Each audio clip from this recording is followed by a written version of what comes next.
Oke, mencoba untuk membicarakan Meta Ads, Facebook Ads, Instagram Ads, WhatsApp dan sebagainya.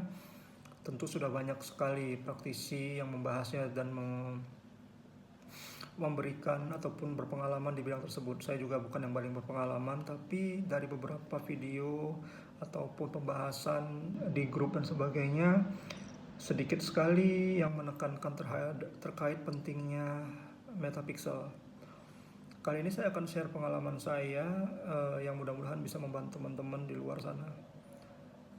Saat itu saya baru join sebuah perusahaan real estate ya, yang mereka sudah menjalankan Meta Ads sekitar 2 tahun atau 3 tahun belakangan, sejak 2021 kalau tidak salah lihat datanya.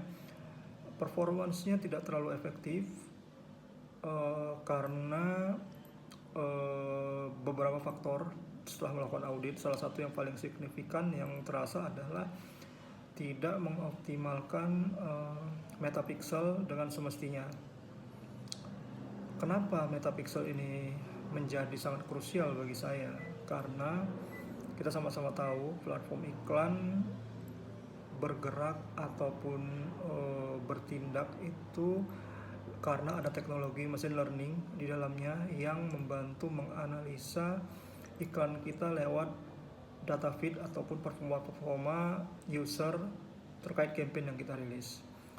Tanpa input data feed yang akurat, maka machine learning yang ada di platform tersebut akan kesulitan. Dampaknya apa? Tentu akan cost makin tinggi karena kurangnya data yang dimiliki. Sama seperti halnya ketika kita meminta tim penjualan melakukan penjualan tanpa ada data inputan, maka hasilnya adalah prosesnya lebih lama, biayanya lebih mahal, dan hasilnya lebih sedikit karena proses learningnya lebih panjang. Namun berbeda ketika kita meminta seorang tenaga penjual untuk melakukan penjualan di daerah tersebut, spesifik di daerah tersebut adalah tertentu dengan behavior target seperti ini, ciri-ciri seperti ini dan sebagainya, maka kemungkinan besar dengan biaya yang lebih kecil hasil lebih besar.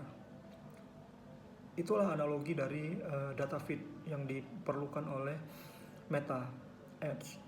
Nah, setelah menggunakan metapixel plus Facebook Conversion API, karena kita sama-sama tahu bahwa sekarang itu eranya cookies ataupun tracking berbasis klien atau browser itu sudah semakin ditinggalkan karena terlalu ketatnya peraturan dalam melakukan tracking data-data konsumen. Jadi kalau teman-teman sering lihat ada cookies banner yang menyatakan bahwa meminta izin untuk melakukan track terhadap kita sebelum mengakses sebuah website. Nah, itu adalah bagian dari consent mode ataupun salah satu keterbatasan cookies. Nah, dengan adanya solusinya adalah dengan Facebook Conversion API, server tag di Google yang memungkinkan kita melakukan tracking dan mengirim data langsung ke server kita tanpa melewati browser, sehingga hasil menjadi lebih efektif. Dampaknya itu penjualan meningkat. Jadi di bulan berikutnya itu kalau tidak salah kita akhirnya generate revenue meningkat cukup signifikan daripada bulan sebelumnya yang kontribusi dari marketing itu nol di sini saya lihat 0 rupiah, sampai kemudian kita di bulan berikutnya itu kita mengenerate revenue 1,4 M kurang lebih, dengan customer acquisition cost itu 3 jutaan sekian ya. Jadi sekitar 1, sekian persen, di mana yang paling signifikan terasa adalah cost per resultnya itu yang darinya awalnya 20-30, di sini datanya nunjukin 20-an ribu menjadi 10 ribu. Kemudian di bulan berikutnya itu sempat naik 11.000 dan sebagainya, 12.000, tapi kita bisa maintain di situ dibandingkan di bulan-bulan yang sebelumnya tadi 20-30 ribu saya bilang. Dan kita tetap maintain customer acquisition cost kita itu di bawah 1%.